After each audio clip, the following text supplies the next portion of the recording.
Joining me right now is Tennessee Republican Congressman and former emergency room doctor Mark Green. Congressman, good to have you here. Regan. Trish, it's great to be on the show. Thanks. Your medical expertise combined with your understanding of the world as a congressman, very much appreciated right now. We're talking about two biochemical weapons facilities in this particular location. We're talking about American scientists who were warning about this back in 2017. Do you worry that this was not as simple as maybe the Chinese have presented? This didn't come from some fish market or contact with animals as they have suggested, but in fact could be something, well, you know, more dire?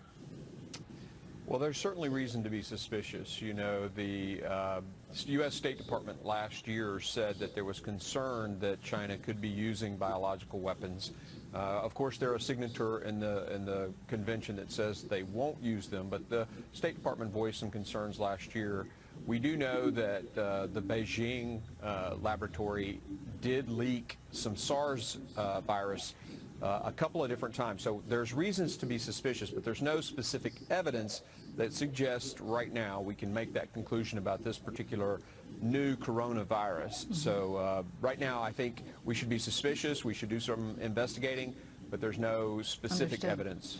Understood. The mayor of Wuhan saying that 5 million people left the city. That to me is really alarming because, that's very concerning. And by the way, he's telling state TV this, which is why I say it was rather a remarkable interview, because normally they'll try and, you know, clamp down on something like this. But this particular gentleman really taking this, I think, very much to heart and very personally and very stressed about it.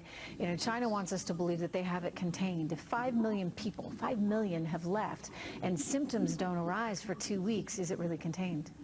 No, I think we're going to see a lot more infections coming out of this. With 5 million people that have left the epicenter of the outbreak, with a 2-week incubation period, there are people that are all over the world probably now that may have been exposed.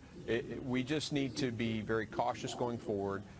People in America should know that just standard precautions are very protective. So washing your hands, you know, covering your mouth when you cough, and then washing your hand. Those kinds of things are very protective. It's a respiratory droplet that transmits this disease. So we can be cautious. We can contain it. But those 5 million people are all over the globe now, probably. My goodness. Yeah. It's scary stuff, and you know, it's just getting started in some ways, given that it takes a while for these symptoms to appear, and we know that people are contagious before those symptoms appear. Let me turn to the other topic at hand right now, which is, of course, impeachment. We saw a pretty impressive showing from the president's lawyers over the weekend. What's your reaction, and what's your reaction to John Bolton and the news that, you know, his manuscript's out there and could be increasingly a problem for the president? Yeah, I think the president's defense team have done a fantastic job. When the left is acknowledging that they've laid out the facts in the president's favor, it's because the facts were in the president's favor. There was nothing in the House. I mean, watched all of the proceedings. Nothing at all showed any facts of a crime or anything that should warrant impeachment. This has all been a farce. It's been a show from the beginning.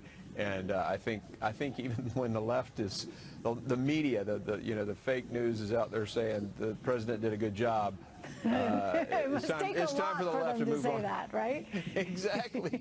I think this is really good for the president. And you know, Ambassador Bolton, I don't think it makes a big difference in the long run. Even if he has that opinion, it doesn't really matter. At least in my state, people wanted Biden investigated. They want to get to the bottom of, you know, government officials using their position to get their children jobs in foreign countries that pay millions and millions of dollars. Sure. I think in Tennessee we want that.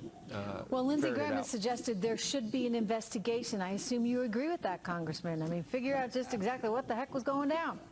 Absolutely. I mean, in the China issue, too, where, you know, his son, Hunter Biden, went to China and got, I've heard as much of $1.2 billion for his, you know, venture capital fund. So this is crazy, and it needs to be looked into. Indeed, it does. Amen. You're going to have some work to do. Congressman Green, thank you so much. All right.